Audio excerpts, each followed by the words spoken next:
यीशु मसीह के सामर्थी नाम में आप सबको अनुग्रह और शांति बहुतायत से मिलती रहे। आमीन। मेरे प्रियो, राजा दाऊद का एक बहुत ही प्रसिद्ध भजन मुझे याद आता है। राजा दाऊद ने इस प्रकार से लिखा, वही तेरे पापों को क्षमा करता और वही तेरे सारे रोगों को चंगा करता है। मेरे प्रियो, आप सभी को ज्ञात है कि पिछले पूरे महीने मैं कोविड महामारी का शिकार हुआ। हमारा पूरा परिवार इस संक्रमण से ग्रसित हुआ। पत्नी आराधना, बेटा अभिजीत और किशोर भी संक्रमण का शिकार हुए। हमारी हालत बहुत ख़राब हो गई थी। 3 नवंबर की सुबह मुझको याद है कि मेरी तबीयत बहुत ज़्यादा बिगड़ गई और मुझे अस्पताल में दाखिल होना पड़ा। मेरी हालत इतनी नाजुक हो गई कि डॉक्टरों ने भी उम्मीद छोड़ दी थी। सीटी स्कैन की रिपोर्ट के अनुसार मेरा लगभग 80% फेफड़ा बेकार हो गया था। सांस लेने में मुझे इतनी कठिनाई थी कि मुझे वेंटिलेटर पर रखा गया। ऑक्सीजन बार बार कम हो रही थी और मैं डूबता चला जा रहा था। मैं आईसीयू में रखा गया था, जहां मैंने कई कोरोना के मरीजों की मृत्यु अपनी आंखों के सामने देखी। मुझे पता चला कि अस्पताल के बाहर बहुत से लोग अपने मरते हुए मरीजों को लेकर बैठे हैं कि शायद उन्हें जगह मिल जाए। और ऐसे समय में मुझको संसार के इतिहास का जो पहला बड़ा दिन है वो समय मुझको याद आता है। इन मरीजों को जगह नहीं मिल रही थी, जैसे यीशु मसीह को भी कहीं भी जन्म के समय जगह नहीं मिली। यही हाल मैंने सारी अपनी आंखों से सारे अस्पतालों का देखा। सारे अस्पताल भरे पड़े थे। प्रियो, मेरे बारे में डॉक्टर ने कह दिया था कि यदि इनकी तबीयत आने वाले 24 घंटों में नहीं सुधरी तो उन्हें मुझे बेहोश करके बहुत ही कठिन फैसला करना पड़ेगा। लेकिन प्रभु ने आप सबकी प्रार्थनाओं को सुना और सहायता की। पास्टर संजीव के साथ आप सब और कलीसिया तो अत्यंत धन्यवाद के पात्र हैं ही, जिन्होंने लगातार प्रार्थना का बोझ उठाया। लेकिन मैं विशेष रूप से इस समय आराधना, बेटा राजू और अमेजिंग ग्रेस के सहकर्मियों का विशेष रूप से धन्यवाद दूंगा, जिन्होंने इस मौत की अंधेरी घाटी के सफ़र में मेरा साथ दिया, जी जान से मेरी सेवा की, और आज मैं जीवितों की धरती का प्रकाश देख रहा हूँ। आप सबके फ़ोन द्वारा ऐसी घड़ी में हमें बहुत सांत्वना मिली।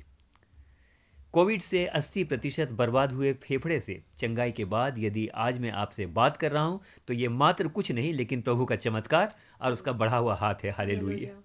मैं प्रभु की महिमा में कहना चाहूँगा कि यह मेरा एक बार फिर से नया जन्म है।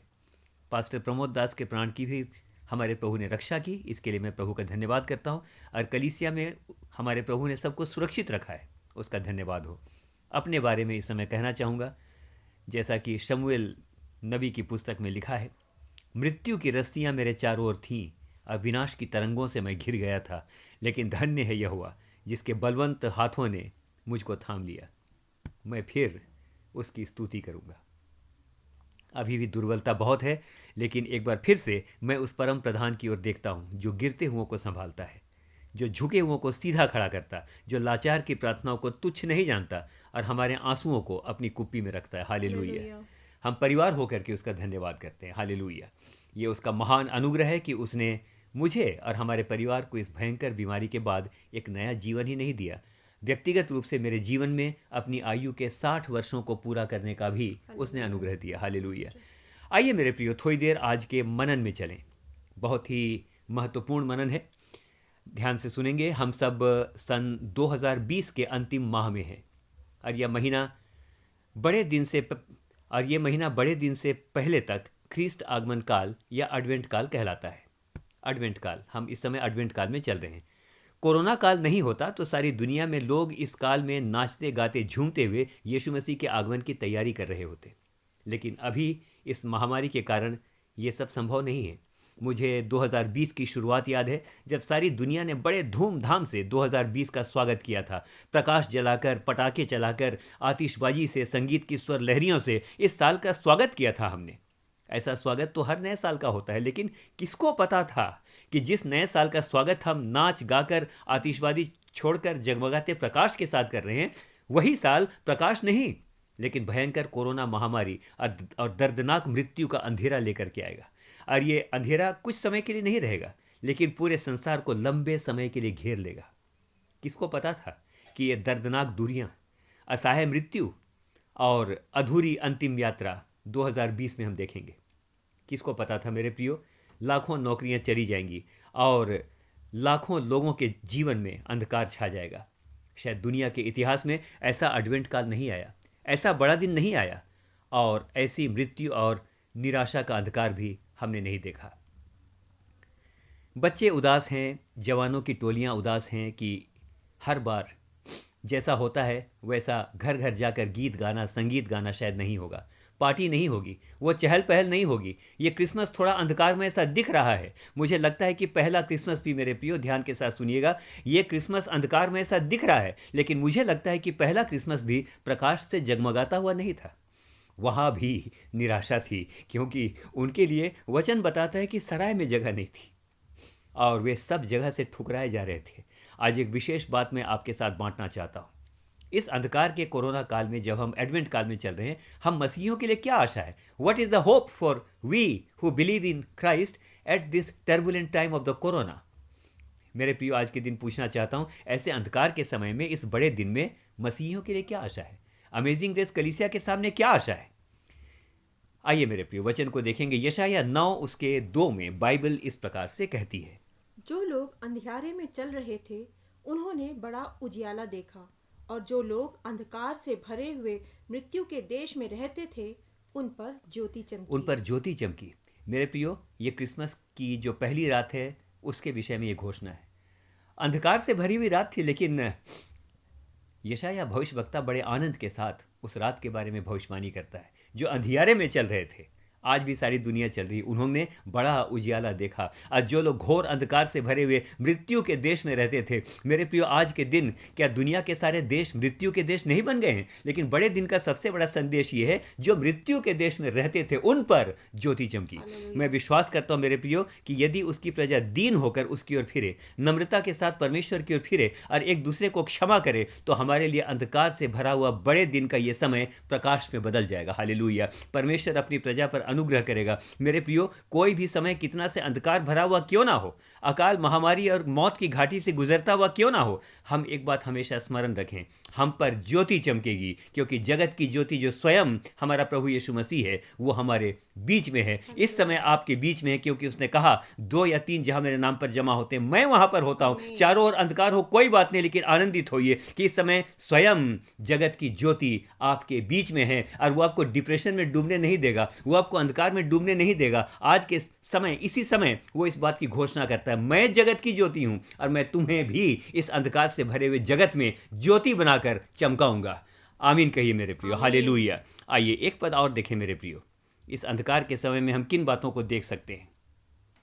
लूका 1:78 और 69 में वचन इस प्रकार से कहता है, यह इसलिए होगा, यानी प्रभु का जन्म इसलिए होगा, यानी प्रभु इसलिए पैदा होगा कि अंधकार और मृत्यु की छाया में बैठने वालों को ज्योति दे और हमारे पांवों को कुशल से चलाए। और हमारे पांव को कुशल से चलाए।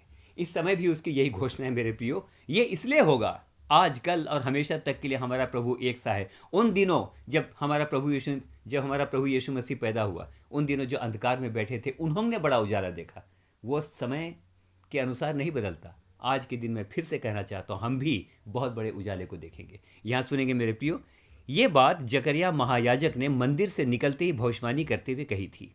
आइए थोड़ी देर इस भविष्यवाणी की पृष्ठभूमि में चलें।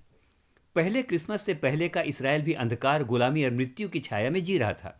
वे अपने लिए एक उद्धारकर्ता की बाट जोह रहे थे। चारों ओर अंधकार था। मेरे मित्र, यदि हमें लगता है कि यीशु के जन्म से पहले प्रकाश और कपड़े और पकवान और रंग बिरंग के कार्यक्रम होते हैं, बड़ा सा क्रिसमस का पेड़ सजता है और दुनिया भर में चर्च जगमगाहट से भर जाएंगे, मैं एक बार इसको दोबारा आपके लिए दोहराऊंगा। मेरे मित्र, हमें लगता है कि यीशु के जन्म से पहले प्रकाश होता है, कपड़े और पकवान बनते हैं, रंग बिरंग के कार्यक्रम होते हैं, बड़ा सा क्रिसमस पेड़ सजता है और दुनिया भर के चर्च जगमगाहट से भर जाते हैं। तो आज के दिन मैं आपका ध्यान एक गहरे तथ्य की ओर लेकर के जाना चाहता हूँ।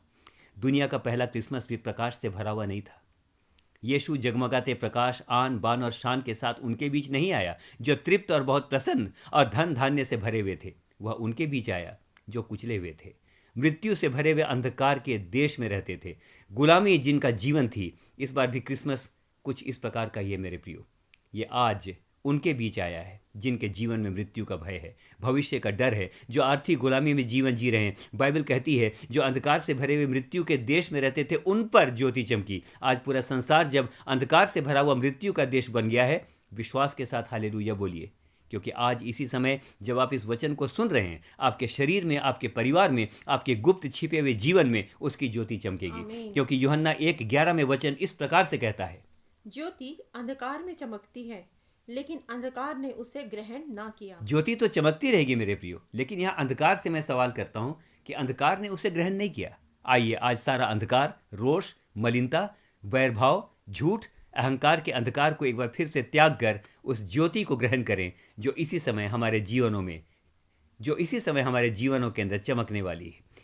सो कोरोना महामारी, भयंकर बेरोजगारी की इस जानलेवा अंधकार के इस एडवेंट काल में, इस बड़े दिन के काल में हम मुस्कुरा सकते हैं, हम जय जयकार कर सकते हैं, क्योंकि हमारे बीच जो है उसके बारे में वचन कहता है उसमें जीवन था और वो जीवन मनुष्यों की ज्योति थी। हालेलुया। आहा, मुस्कुराइए अपने बच्चों की ओर देखकर, अपने पति और अपनी पत्नी की ओर देखकर, अपने प्रियजनों की ओर आनंद से देख करके मुस्कुराइए मेरे प्रियो, मुस्कुराइए, क्योंकि इस समय हमारे बीच वो है जो जगत की ज्योति है और उसने स्वयं कहा है जो मुझ में चलेगा वो कदापि अंधकार में ना चलेगा।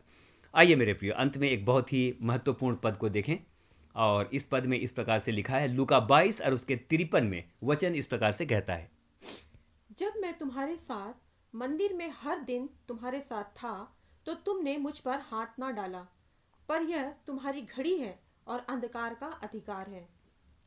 ये वचन यीशु मसीह ने तब कहा जब भारी भीड़ यहूदा इस्करियोती की अगुवाई में यीशु मसीह को पकड़ने आई थी।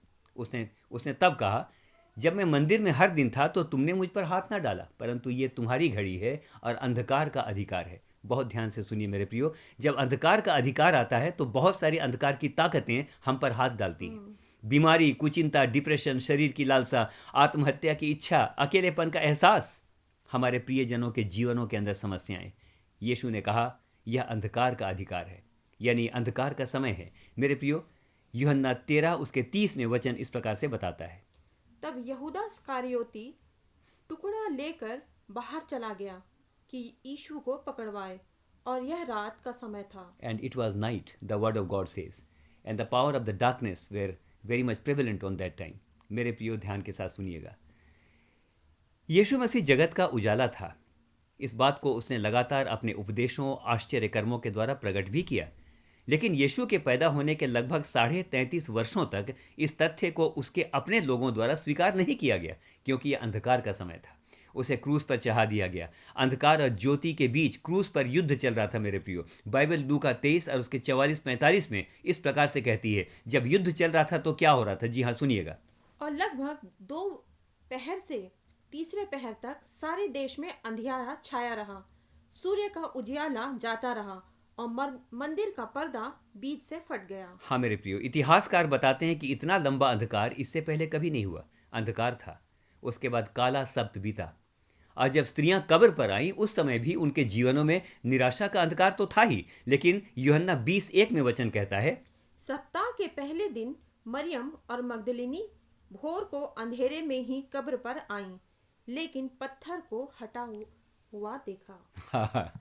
वे अंधकार में आई थी। उन्हें क्या पता था मेरे प्रियो कि पत्थर हट गया है। उन्हें क्या पता था मेरे प्रियो कि मृत्यु का अंधकार अब हमेशा के जा चुका है, क्योंकि जय ने मृत्यु को निगल लिया है। हालेलुया। मृत्यु की वादी में अब जीवन की ज्योति चमक रही थी मेरे प्रियो। इससे पहले कि मैं समाप्त करूं, इस समय आपसे कहना चाहूँगा, शायद ये काल हमारे जीवन का वो काल है जब हम अपने चारों ओर सबसे अधिक अंधकार देखते हैं। आइए अपने हृदय को मजबूत करें, हाथों को उठाकर धन्यवाद करें और अंत में कहें, प्रभु शायद ये अंधकार इसीलिए चारों ओर है कि हम और अधिक ज्योति बनकर चमकें। बहुतों की मुलाकात इस एडवेंट काल में उस यीशु से करा दें जो जगत का ही नहीं लेकिन स्वर्ग का भी उजाला है, और जो भी उसमें चलेगा वो न तो अंधकार में चलेगा और न कभी ठोकर खाएगा। आमीन। आमीन। फिर से आमीन।